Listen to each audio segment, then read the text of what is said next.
Bienvenidos a Voces del Español. Voces del Español es un programa que nos muestra cómo nuestra forma de hablar el español refleja quiénes somos, cómo somos y de dónde venimos.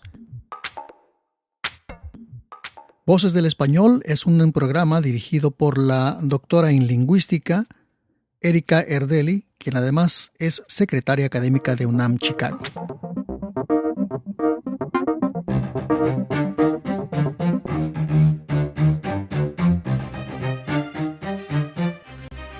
Bienvenidos a Voces del Español. Hoy vamos a abordar un tema interesantísimo y muy en boga, que tiene que ver con el uso que hacemos del lenguaje, pues con perspectiva de género, pero en este caso nuestra invitada nos propone el tema del origen de la palabra hombre. Entonces, pues te damos la bienvenida, queridísima Aida Espinosa.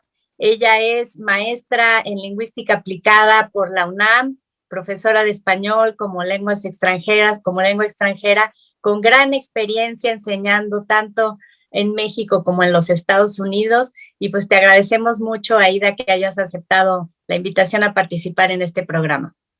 Hola Erika, pues un placer estar aquí. Muchísimas gracias por la invitación. No, hombre, al contrario, y pues la verdad es que muy interesante este tema que nos propones del origen de la palabra hombre. Cuéntanos un poco antes de todo lo demás, ¿qué fue lo que te hizo iniciar esta investigación? ¿Por qué pensaste en investigar el origen de la palabra hombre? Pues dado la discusión que se ha dado sobre la idea de que usar la palabra hombre ya incluye al género masculino y al género femenino, me interesa muchísimo ver si esto en nuestras representaciones mentales, es decir, realmente en el fondo de nuestro lenguaje, de lo que utilizamos, está realmente los dos géneros. ¿Y qué tanto tiene relación el bagaje cultural, la historia misma de la palabra hombre? ¿Qué tanto se usó como usando para los dos géneros en la época romana, cuando se hablaba latín, y cuando hubo un cambio? O sea, si realmente solo se usaba la palabra vir para varón y mujer, y cuándo se introdujo, ¿no? O sea, tenía muchas preguntas. Dije, ¿qué pasó con esta palabra que ahora está generando tanta polémica? Y si realmente este uso y esta tradición y esta cultura están influyendo en nuestras conductas, ¿no?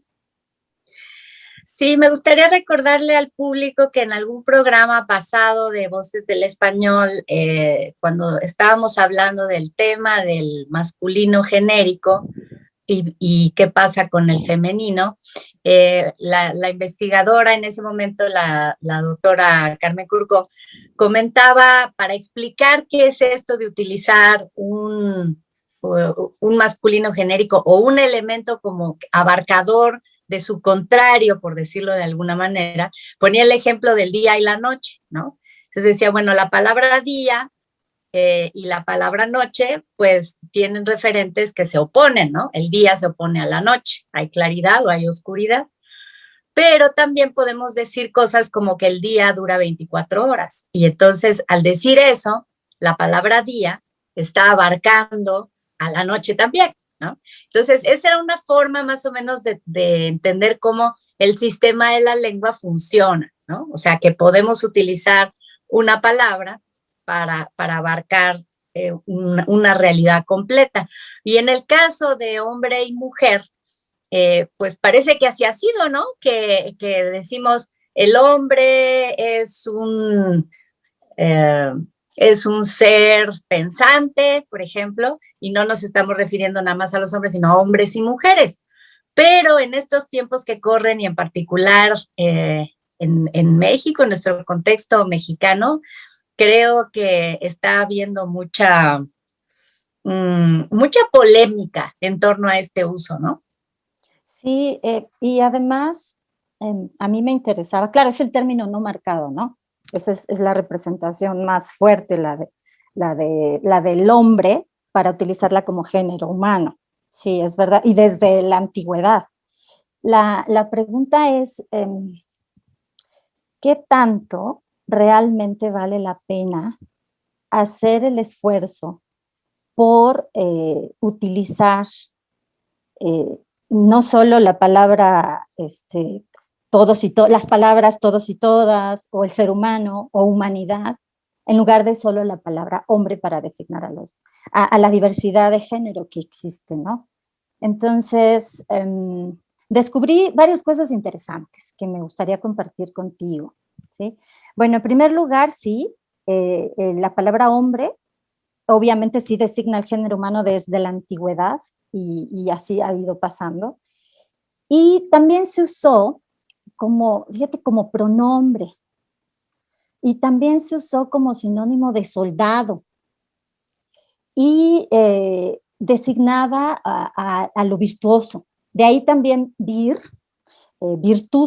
O sea, la virtud de hecho es algo que es en esencia de los hombres, porque los hombres se les consideraba virtuosos por su capacidad de fortaleza, ¿no?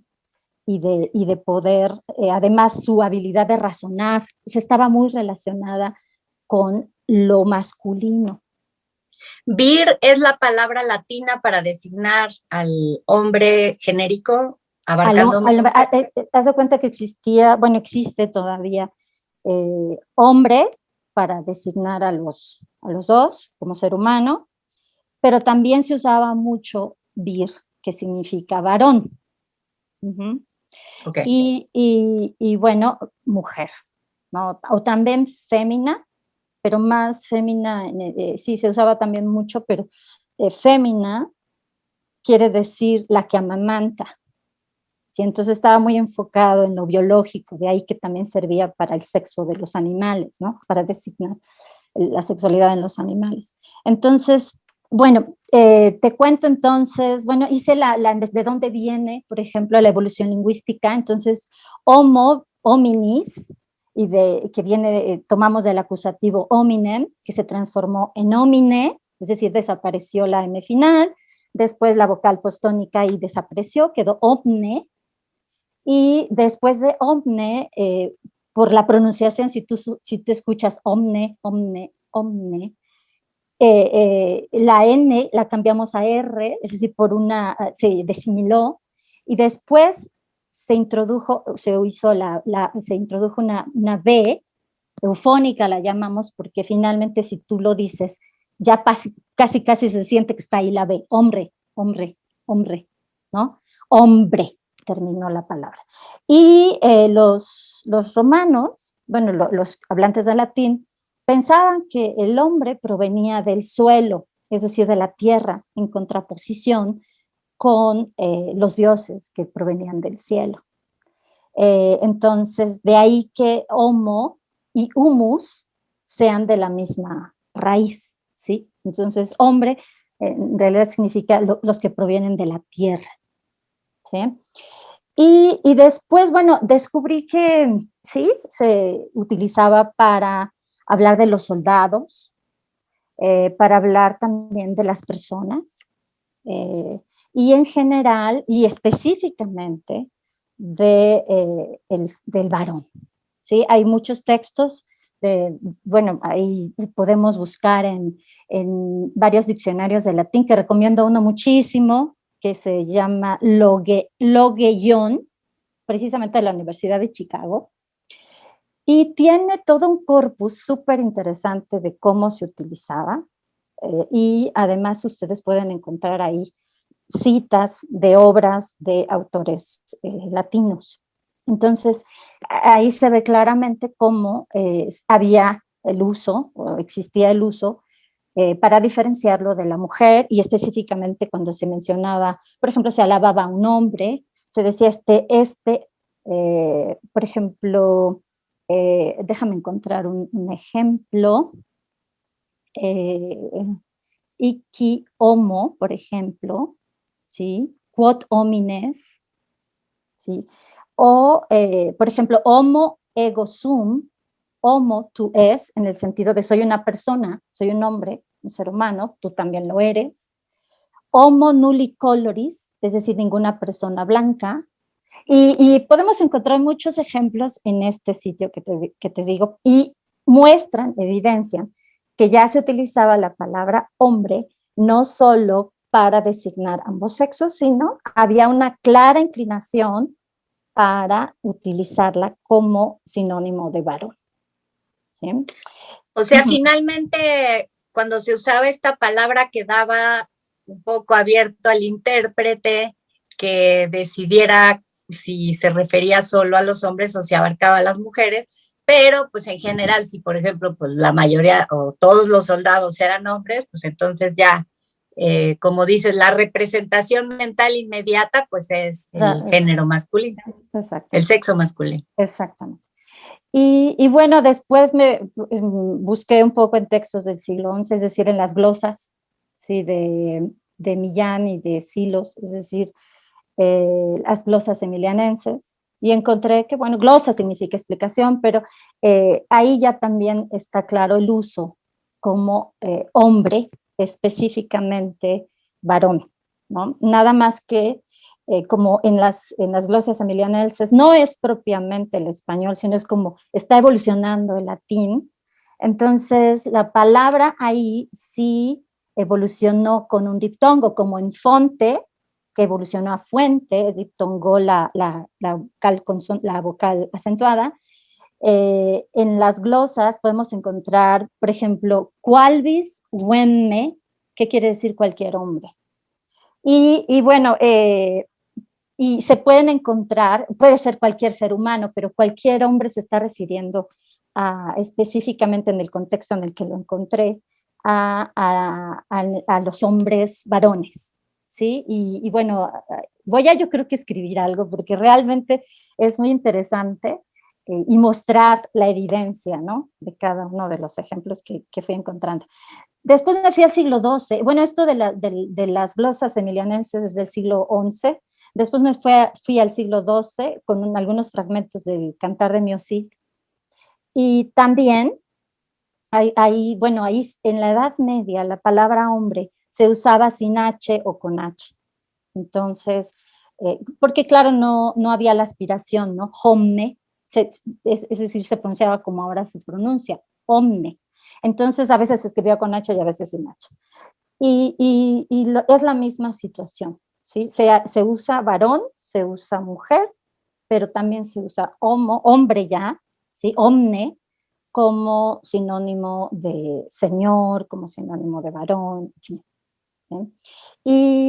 Y bueno, y siempre está relacionado obviamente con la fuerza, con la guerra, y está relacionado con las actividades que ahora, hoy en día, obviamente identificamos a los hombres, es decir, los que se encargan de formar un país, los que se encargan de hacer cultura, los que se encargan de, de la casa, siempre relacionado con este tipo de cosas. Después me fui al siglo XIII hasta el XIV, con unos documentos legales. Es un artículo muy interesante que encontré sobre documentos de la Cancillería Real Castellana del siglo XIII al siglo XIV, y lo que esta investigadora o varios investigadores encontraron, que después les podemos pasar a tu público la bibliografía con mucho gusto, es que había repeticiones, claro, por la necesidad, es decir, el desglosamiento del género, el desdoblamiento, digamos, en el que no se usaba solamente omnes, para designar a los dos, siempre era necesario aclarar que eran las mujeres y los hombres. Entonces te leo algo así muy rapidito. Por ejemplo, dice que ningún moro ni ninguna mora non se torne judío ni judía, ni ningún judío ni ninguna judía non se torne moro ni mora. Y más adelante habla de varones y mujeres, ¿sí?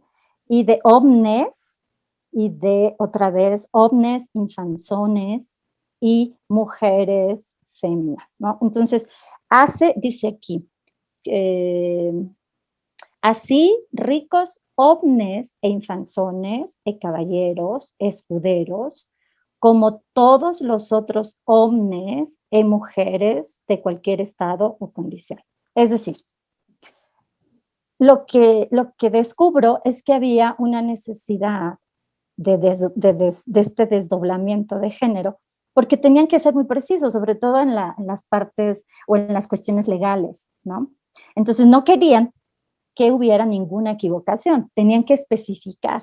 Entonces esto me hace recordar lo que está pasando hoy en día.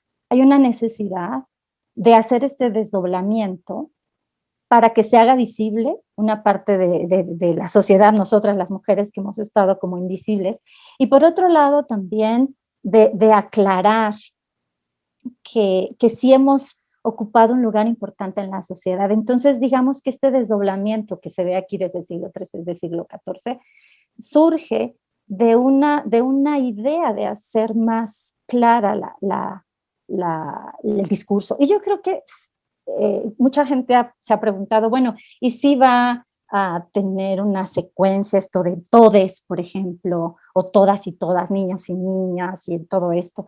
Y muchos han dicho que es completamente impráctico y que probablemente esto no evolucione. Y finalmente creo que el hablante tiene una inclinación por hacer el discurso más claro y porque sea más práctico. Entonces, tenemos que asegurarnos de que lo que estamos transmitiendo sea claro y sea lo que queremos transmitir. Entonces, si ahora lo que yo quiero transmitir es que las mujeres tenemos una parte importante en la sociedad, yo creo que el desdoblamiento sí va a funcionar o sí va a permanecer, porque ya es algo que la sociedad misma está requiriendo. Esa es mi hipótesis, pero no lo sé, ¿verdad? Claro, no podemos prever realmente, no. Podemos ver tendencias de evolución de la lengua, pero tampoco tenemos una bola de cristal para saber hacia dónde va a evolucionar.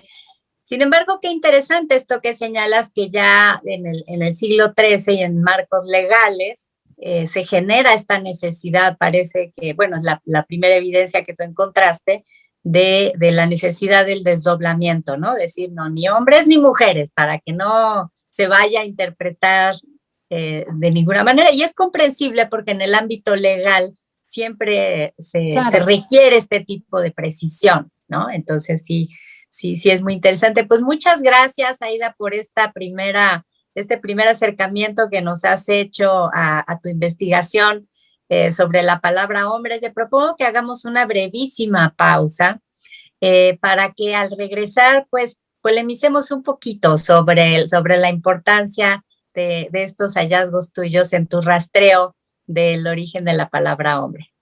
Claro que sí. No se vayan, regresamos pronto. SPR, su estación, para escuchar noticias, 13 horas en París, música. Puedo decirte que soy un ángel para el amor. Y mucho más.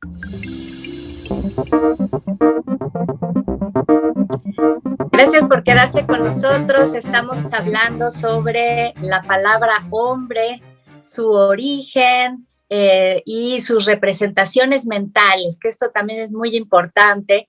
Ya Aida nos comentó en la primera parte que en su origen, la palabra hombre, pues sí, designaba en muchos casos a hombres y mujeres, pero lo que más encontró en su investigación son evidencias de que a lo que se está haciendo referencia es al sexo masculino, y pues que ya en el siglo XIII encuentra en documentos legales esta necesidad de aclarar que cuando se dice hombre no se abarca necesariamente hombre y mujer, y entonces se especifica hombres y mujeres, judíos y judías, moros y moras, ¿no? Entonces, es muy interesante esto. Sería también interesante rastrear si en el ámbito jurídico se ha mantenido este desdoblamiento, pero bueno, eso ya sería tema de otra investigación, ¿verdad, Aida? Sí, sería muy bueno que alguien se interesara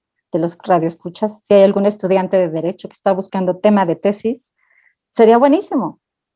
Me estabas comentando en la pausa sobre el tema de la Constitución de Bolivia. ¿Quisieras compartirlo con el público?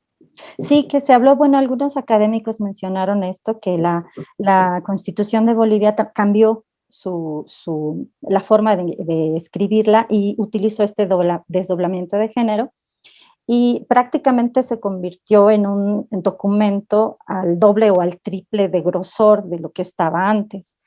Y comentaban que realmente pues era algo absurdo, ¿no? Les parecía innecesario. Y yo sí me pregunto hasta qué punto eso es innecesario. Hay veces que sí, es completamente útil, ¿no? Hablábamos también en otra conversación que teníamos, Erika, sobre si yo te pregunto, ¿cuántos hijos tienes? Sí, digo, ¿cuántos hijos tienes para hacerlo más práctico? Pero tú probablemente, o quien sea, si tiene más hijos, puede decir, bueno, sí tengo 4 hijos, 2 hijas y 2 hijos, ¿no? Hay ese desdoblamiento por la necesidad de aclarar. Entonces creo que no debemos dejar tampoco como borrada esa parte. No, eso es una tontería, eso es un absurdo.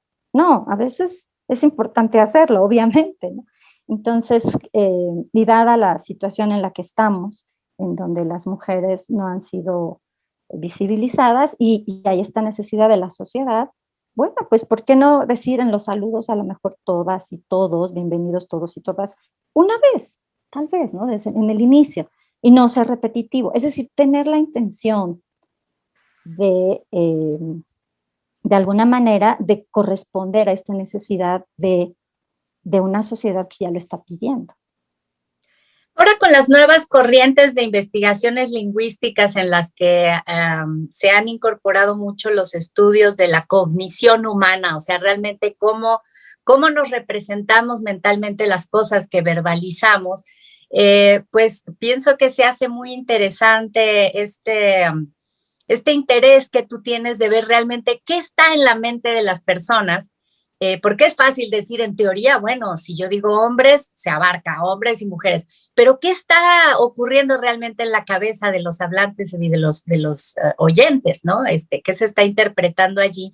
¿Cómo podemos, eh, cómo podemos escudriñar estos procesos mentales para ver si realmente estamos pensando en hombres y mujeres?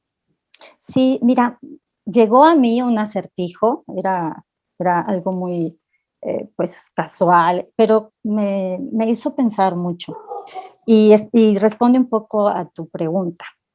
Te lo voy a decir y a ver si el público también, cuando escuche este podcast y cuando ve este video, pues nos diga sus respuestas, ¿no? El acertijo dice así: un padre y su hijo viajan en un coche y tienen un accidente grave.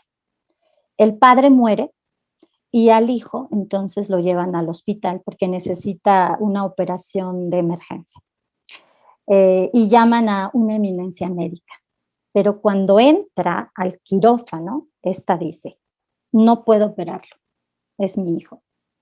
¿Y cómo se explica esto? ¿No?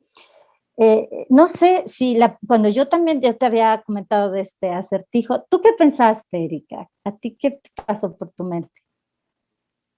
¿Qué ocurrió? O ya te sabías el acertijo? No te escucho. Perdón. No me lo sabía y la verdad es que no me dio tiempo de descifrarlo. O sea, lo volví a leer como para ver en qué momento me había yo perdido de algo.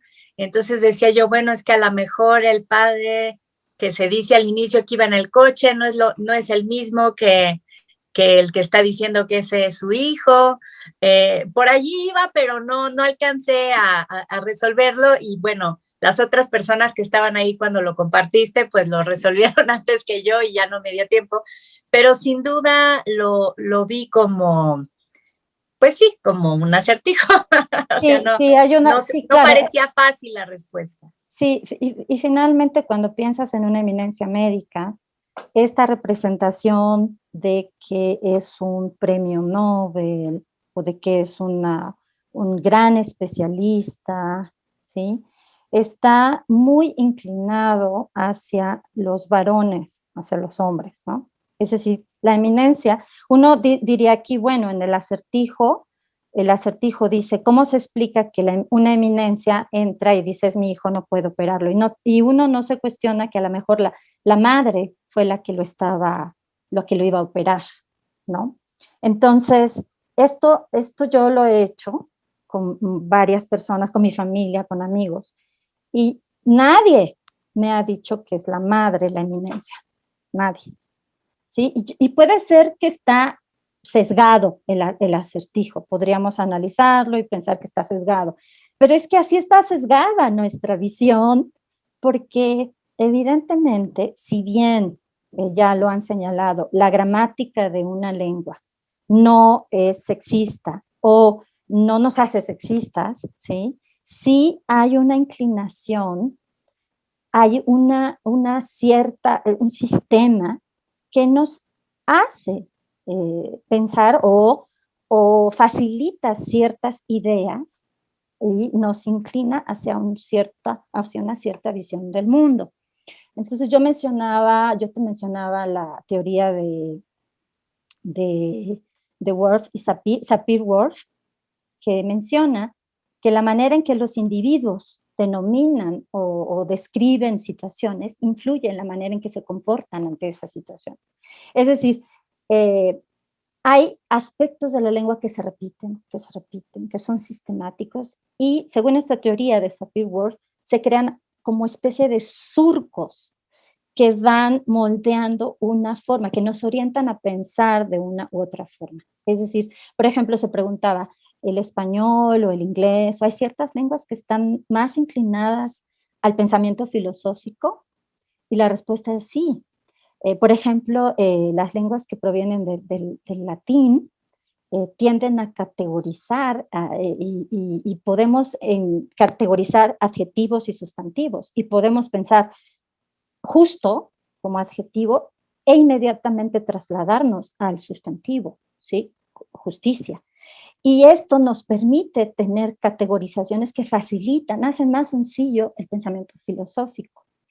Y así con otras cosas. Entonces, otra vez vuelvo a la pregunta, ¿no? Es en realidad el que tengamos en la mente o el uso de la palabra hombre como masculino genérico está orientándonos a enfocar, o hay una tendencia a enfocar al hombre como el centro de las acciones más importantes y primordiales, y no como el ser humano y no como a los dos. Esto es solo una pregunta, no es algo que yo estoy diciendo que así es.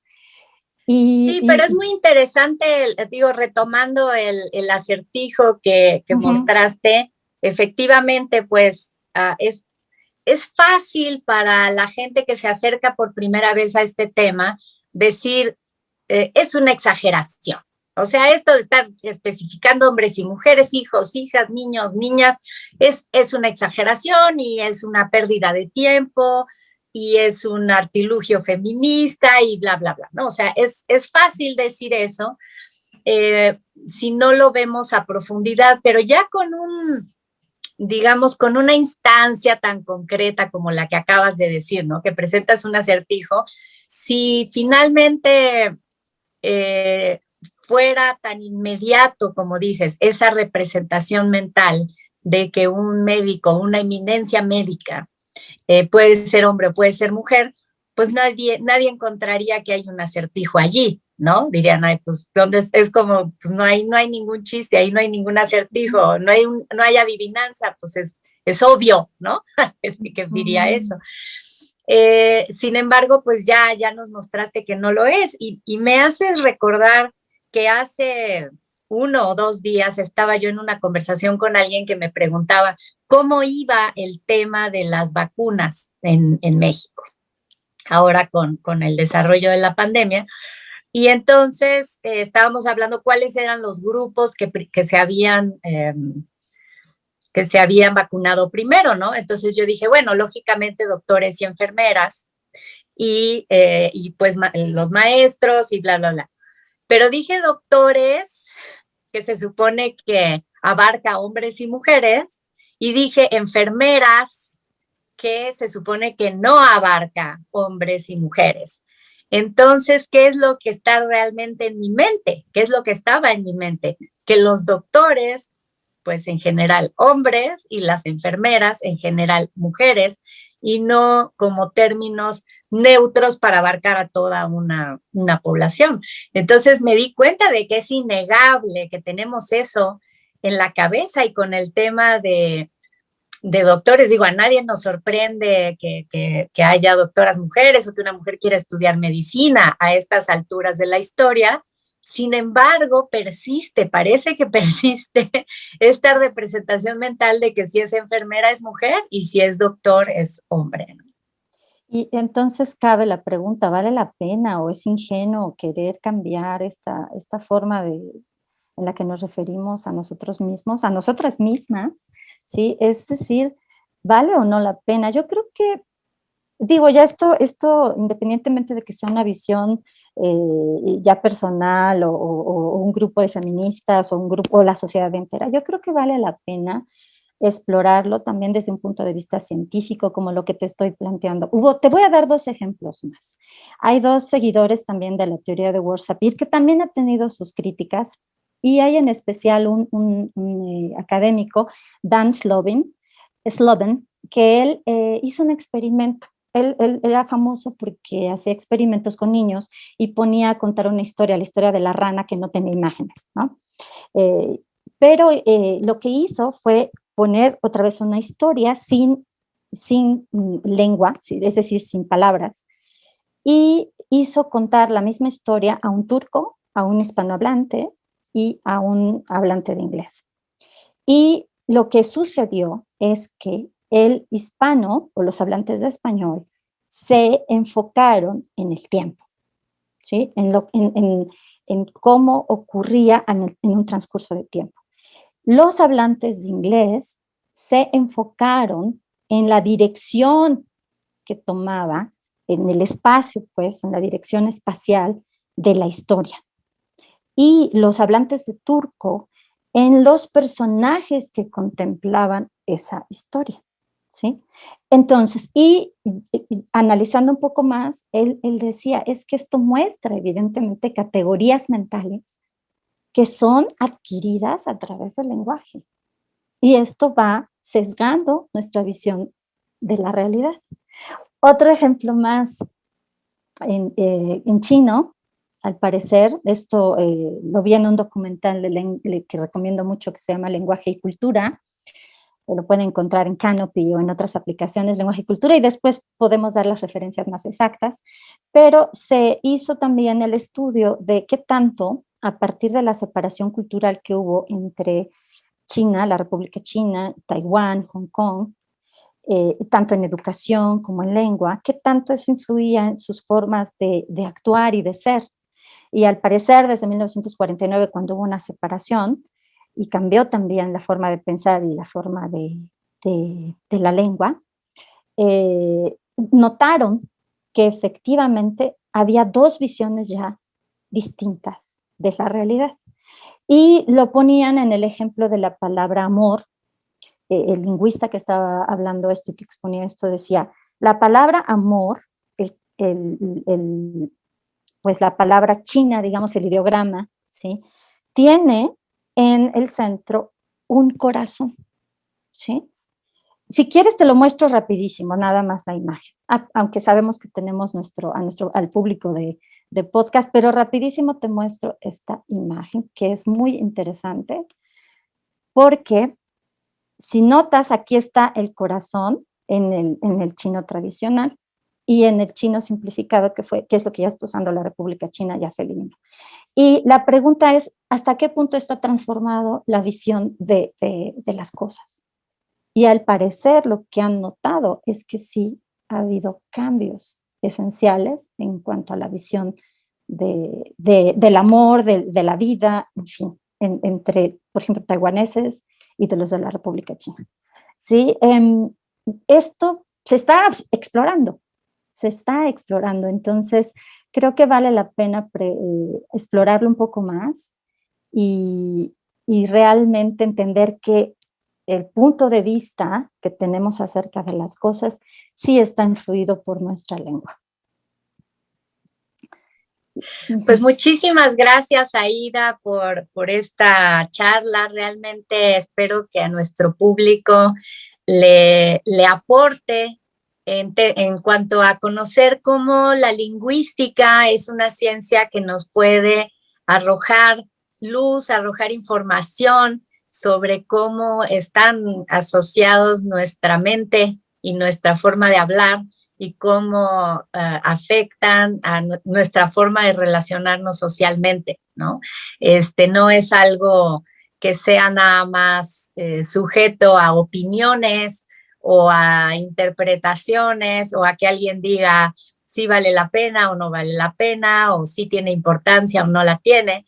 Hay que investigarlo y hay herramientas lingüísticas para investigar estos fenómenos y para tratar de pues tener un terreno más objetivo de análisis de esto que nos hace seres humanos pensantes y hablantes. Sí, sin duda, sin duda. Pues muchísimas gracias, esperemos pues se queda abierta la polémica que nos has planteado aquí.